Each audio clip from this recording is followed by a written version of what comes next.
जय श्री कृष्णा, जय श्री राधे। सभी भाई बहनों को राम राम। आज मैं आपको संतान सप्तमी व्रत की कथा सुनाऊंगी। संतान सप्तमी भादो शुक्ल पक्ष सप्तमी को ये व्रत किया जाता है। इस व्रत में भगवान शिव और माता पार्वती की पूजा की जाती है। ये सब तो आप जानते होंगे कि श्रावण और भादो में शिव पार्वती की पूजा ही होती है, इसलिए इनका शिव पार्वती की पिंडियाँ बनाई जाती है और शिव पार्वती की पिंडियों का विधि विधान से अभिषेक करके उन्हें किसी तालाब, नदी, सरोवर में विसर्जन किया जाता है। ऐसे पूजा करने से संतान की दीर्घ आयु होती है और सुखी रहती है। संतान को कोई कष्ट नहीं आता, संतान पे आई हुई संकट टल जाती है और भगवान शिव कृपा करते हैं तो सुख और सौभाग्य बना रहता है। तो संतान सप्तमी व्रत की कथा इस प्रकार है। ये व्रत वैसे तो स्त्रियां करती है, परंतु पुरुष भी इस व्रत को कर सकती है। जिन्हें संतान की चाह है या संतान को कोई कष्ट है तो संतान की सुख के लिए व्रत कर सकते हैं। एक दिन महाराज युधिष्ठिर ने भगवान से कहा कि हे प्रभु, ऐसा कोई उत्तम व्रत बतलाइए जिसके प्रभाव से मनुष्य के सांसारिक क्लेश दूर होकर वे धनवान और पुत्रवान बने रहे। ये सुन भगवान बोले, हे राजन, तुमने बड़ा उत्तम प्रश्न किया है। मैं तुमको एक पौराणिक कथा सुनाता हूँ, ध्यान पूर्वक सुनो। एक समय लोमश ऋषि मथुरापुरी में वसुदेव देवकी के घर आए और उनसे उत्तम आसन पर बैठाकर उनको आदर सत्कार किया। तब मुनि प्रसन्न होकर उनसे कथा सुनाने लगे। हे देवकी, दुष्ट दुराचारी पापी कंस ने तुम्हारे पुत्र मार डाले हैं, जिनके कारण तुम्हारा मन अत्यंत दुखी है। इसी प्रकार राजा नहुस की स्त्री दुखी रहा करती थी, किंतु उसने संतान सप्तमी का व्रत किया, जिसके प्रताप से उसे संतान सुख प्राप्त हुआ।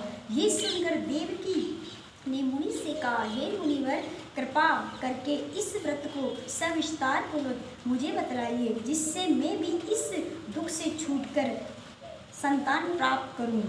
लोमश ऋषि ने कहा, हे देवकी, अयोध्या के राजा नहुस थे। उनकी पत्नी चंद्रमुखी अत्यंत सुंदर थी। उसी नगर में विष्णुदत्त नामक एक ब्राह्मण रहता था। उसकी स्त्री रानी की सहेली थी। वह रानी से बहुत ही प्रेम करती थी।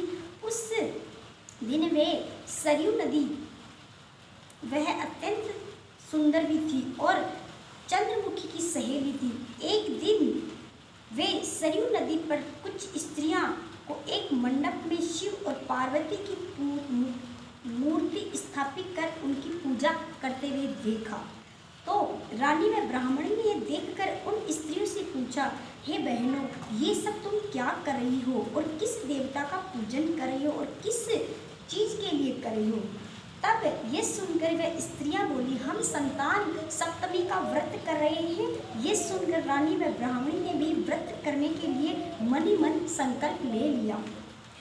घर वापस लौट आई और ब्राह्मणी और चंद्रमुखी तो इस व्रत को नियम पूर्वक करती रही, किंतु रानी चंद्रमुखी राजमहल के कारण इस व्रत को करना भूल गई। कुछ समय बाद दोनों मर गई। दूसरे जन्म में रानी ने बंदरिया के रूप में और ब्राह्मणी ने मुर्गी की योनि पाई, परंतु ब्राह्मणी मुर्गी की योनि में भी कुछ नहीं भूली और भगवान शिव पार्वती का ध्यान करती रही। उधर बंदरिया की योनि में रानी सब कुछ भूल गई थी, उसे कुछ भी याद नहीं था। कुछ दिन बाद उन दोनों ने यह देह भी त्याग दी। तीसरा जन्म मनुष्य योनि में हुआ। ब्राह्मणी ने एक ब्राह्मण के यहाँ कन्या रूप में जन्म लिया। रानी ने फिर एक राजा के यहाँ रानी बन गई। उस ब्राह्मण कन्या का नाम भूषण देवी रखा गया तथा विवाह योग्य होने पर उसका विवाह अग्निभोज ब्राह्मण के साथ कर दिया गया।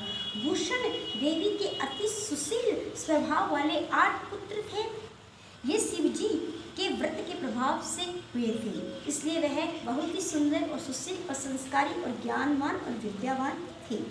दूसरी ओर शिवजी की पूजा से विमुख संतान सप्तमी का व्रत न करने के कारण रानी बहुत दुखी थी और रानी व ब्राह्मणी से जो प्रेम पूर्व जन्म में था वह आज भी था। वह घना प्रेम बना के रखी थी। रानी जब वृद्ध अवस्था को प्राप्त हुई तब उसके गूंगा और बहरा एक पुत्र उत्पन्न हुआ, वह भी अल्पायु पुत्र। वह 9 वर्ष की आयु में मर गया। अब तो रानी को बहुत दुख हुआ। वह पुत्र शोक में इतनी दुखी हुई कि वह अपनी सहेली भूषण देवी के पुत्रों को अपने पास बुलाती है और उन्हें झूठा प्रेम दिखाती है। भूषण देवी अपनी सहेली रानी के यहाँ अपने 8 पुत्रों को छोड़ देती है और रानी पर विश्वास करके उनकी सेवा करने के लिए अपने पुत्रों को कहती है। रानी के मन में पाप आ गया और भूषण देवी के 8 पुत्रों को लड्डुओं में जहर मिला के खिला दिया। लेकिन भगवान शिव की ऐसी कृपा थी जो विषधर है, जो विष को ग्रहण करने वाले हैं। उन्होंने भगवान शिव ने ब्राह्मणी के 8 पुत्रों के विष को हर लिया और उन्हें मरने नहीं दिया। ये देखकर रानी को अफसोस हुआ और कुछ अचंभा भी हुआ कि ये पुत्र भूषण देवी के मरे क्यों नहीं। तब ब्राह्मणी दूसरे दिन अपने पुत्रों से मिलने राजमहल आई तो देखती है कि उसके पुत्र सभी अपने अपने काम में लगे हुए हैं।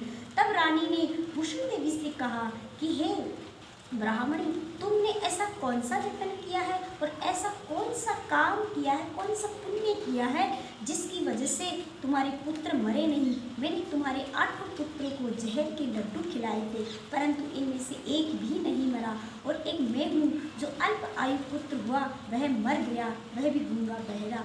मैंने ऐसा कौन सा पाप किया था।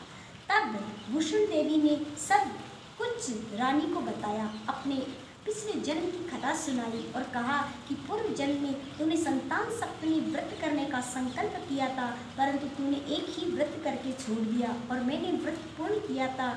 माता पार्वती और भगवान शिव की पिंडियाँ बना के उनका अभिषेक करके उन्हें सरोवर में विसर्जन किया है और दीर्घ आयु संतान का वरदान पाया है। इसलिए मेरी संतान को कोई नहीं मार सकता और आपने इस व्रत को भंग किया, इसलिए आपका पुत्र मर गया।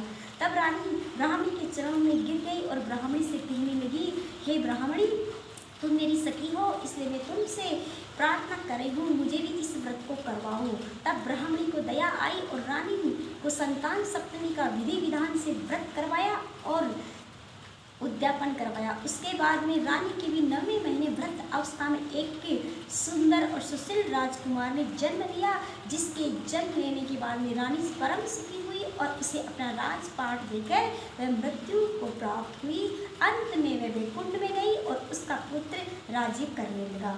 तो ये थी संतान सप्तमी की व्रत कथा। इस व्रत को करने से इंसान की हर मनोकामना पूरी होती है। भगवान शिव कृपा करते हैं तो संतान दीर्घ आयु भी होती है, इसलिए हर स्त्री को ये व्रत करना चाहिए। आपको ये कथा कैसी लगी, अच्छी लगी तो मेरे चैनल को लाइक कर दीजिए, शेयर करिए और सब्सक्राइब करिए। आपका बहुत बहुत धन्यवाद, आपने मेरी कहानी सुनी इसके लिए।